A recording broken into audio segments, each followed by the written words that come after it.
फ़हद नाम का मतलब क्या है? फ़हद नाम कितना मशहूर है और इंटरनेट की दुनिया में कितना वायरल है? फ़हद एक इस्लामी नाम है और ये नाम लड़कों के लिए इस्तेमाल किया जाता है।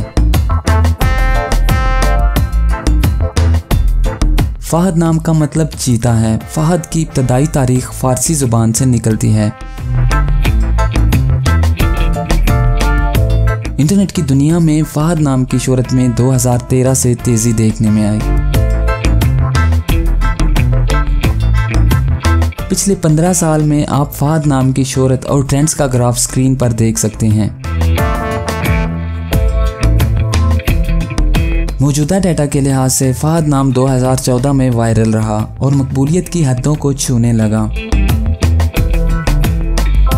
फ़हद नाम पाकिस्तान, कतर और बहरीन में बहुत पसंद किया जाता है और कसरत से इस्तेमाल में है। अगर आपका नाम फ़हद है तो कमेंट्स में अपना पूरा नाम लिखें ताकि हम आपके लिए अलग से वीडियो बना सकें।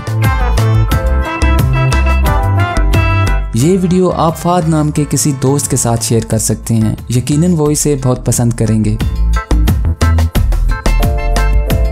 इस चैनल पर आप मज़ीद हज़ारों इस्लामी नामों के मानी, ट्रेंड्स और शोहरत का डाटा देख सकते हैं।